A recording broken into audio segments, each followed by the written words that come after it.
Hello friends and welcome back to our YouTube channel Arjun's Achievers.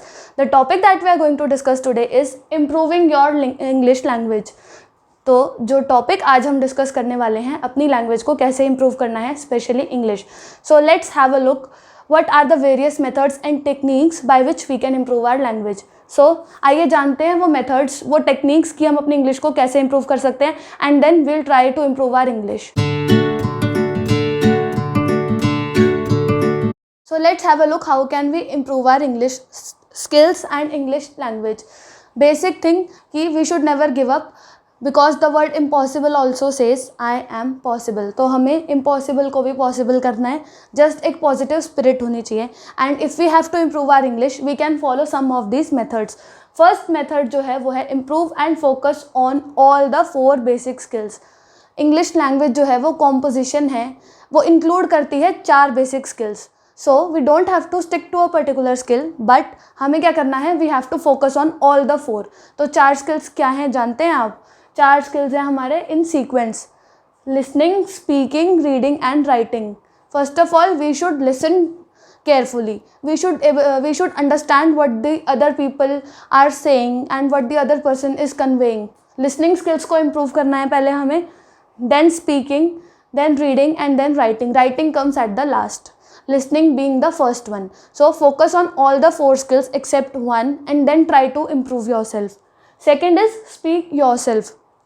First of all know one is a copy of another person. कोई किसी की copy नहीं करता. जिस तरीके से हम लोग अपनी हिंदी या अपनी मदर टंग जो है वो फ्लुएंटली बोलते हैं, वैसे ही जो अमेरिकन्स होते हैं वो अपनी इंग्लिश बोलते हैं. तो उनका एक्सेंट हम लोग कॉपी नहीं कर सकते और ना ही हमें ज़रूरत है करने की. अपनी अपनी नेटिव लैंग्वेज हर कोई ढंग से बोलता है. तो अगर हमें कोई दूसरी लैंग्वेज सीखनी भी है तो मैं ये नहीं कह रही कि उसको अपने ही तरीके से बिल्टअप करके सीखो, but as it is copy मत करो उसको. Speak yourself the way you are. If I will try to speak like an American, then I won't become an American. I have to speak in my tone only. Just the thing is that the other person should understand what I am saying. जो मैं बोल रही हूँ वो other person को समझ आ जाए और मैं ढंग से बोलूँ, सही प्रॉपर तरीके से, प्रॉपर ग्रामर के साथ बोलूँ, ऐसे ही बोलना है. We don't have to copy any other person. तो speak yourself and exit your comfort zone. जो चीज़ हमें आती है उसी को ही बार बार ट्राई करके, उसको ही बार बार बोलने की बजाय जो हमारा कम्फर्ट जोन है उसके बाहर निकलना है. उसके बाहर जब तक हम नहीं निकलेंगे तब तक हम अपनी लैंग्वेज को इम्प्रूव नहीं कर सकते. तो अगर हम इंग्लिश एक इंसान के सामने बोल सकते हैं, 2 के सामने बोल सकते हैं, तो we should try out speaking in front of a large public. बहुत लार्ज पब्लिक के सामने बोलना है और ये चीज़ एकदम से नहीं आएगी. उसके लिए हम क्या कर सकते हैं, मिरर के सामने बोल सकते हैं. पहले अपनी प्रोनाउंसिएशन इंप्रूव कर सकते हैं. कर करके प्रैक्टिस अपने आप को इस तरीके से काबिल बनाना है that we are able to speak in front of even thousands of people. Thousands of लोगों के सामने भी हम बोलें. और वो कैसे होगा? अगेन लिसनिंग तो करनी ही है, साथ में स्पीकिंग भी ट्राई करनी है. तो उसके लिए हम क्या कर सकते हैं, बुक्स रीड करो. रीडिंग पे आएगी जब रीडिंग की बात. और अगर बुक्स रीड नहीं कर सकते, अभी समझ नहीं आ रही, तो हम क्या कर सकते हैं, टीवी शोज़ देख सकते हैं, टीवी सीरीज़ देख सकते हैं अलग अलग जो इंग्लिश में आती है.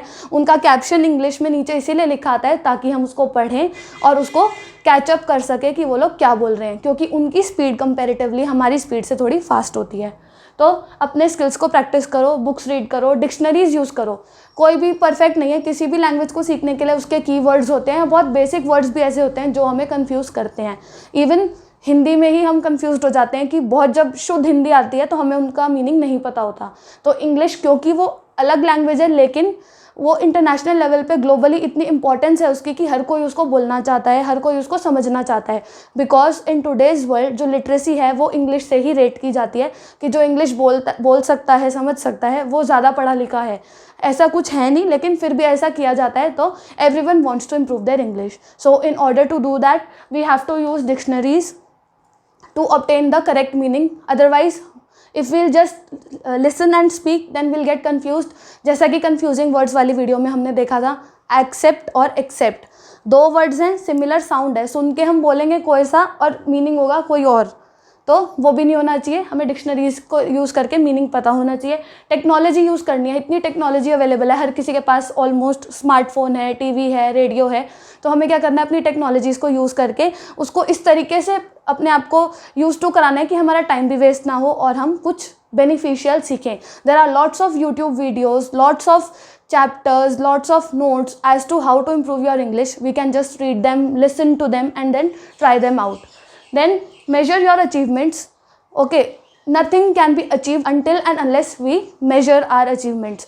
तो measurement बहुत important है। even स्कूल में एग्ज़ाम लिया जाता है उस चीज़ का, जो चीज़ पढ़ाई जाती है वो इसलिए नहीं कि हमें किसी को नीचा दिखाना है या हमें किसी को टॉपर बनाना है, जस्ट इसलिए कि हमें हमारी अचीवमेंट पता हो कि हमने क्या सीखा और हमें कहाँ पर रिमीडियल मेजर्स चाहिए। तो अचीवमेंट्स को मेजर करो और जानो कि हमने कहाँ पर गलती करी, क्या चीज़ नहीं सीखा। तो अचीवमेंट्स मेजर करके ये जानो जो चीज़ लैग बिहाइंड कर रही है उसको और आगे लाओ, इम्प्रूव करो और एक्शन प्लान क्रिएट करो, अपना खुद का एक्शन प्लान। ये नहीं कि केयरलेस एटीट्यूड के साथ उसको स्टार्ट करे जा रहे हो कि आज कर लेंगे कल कर लेंगे, नहीं, प्रॉपर एक्शन प्लान होना चाहिए। Fix your time table as per your choices की डेडलाइन भी होनी चाहिए। Until and unless we have a deadline we don't work. तो डेडलाइन सेट करो, by this time I should be able to complete this part, या I should be able to speak in English, या I should be able to do something. तो proper action plan लो, उसको implement करो, technologies का use करो लेकिन positive way में, और उसके बाद अपनी स्किल्स को इम्प्रूव करो। फिर भी कोई दिक्कत आती है तो don't worry, everyone makes mistakes while learning. If you don't make mistake, either you are God or you are not trying. So make your mistakes and learn English. For more videos, please subscribe to our channel and thanks for watching.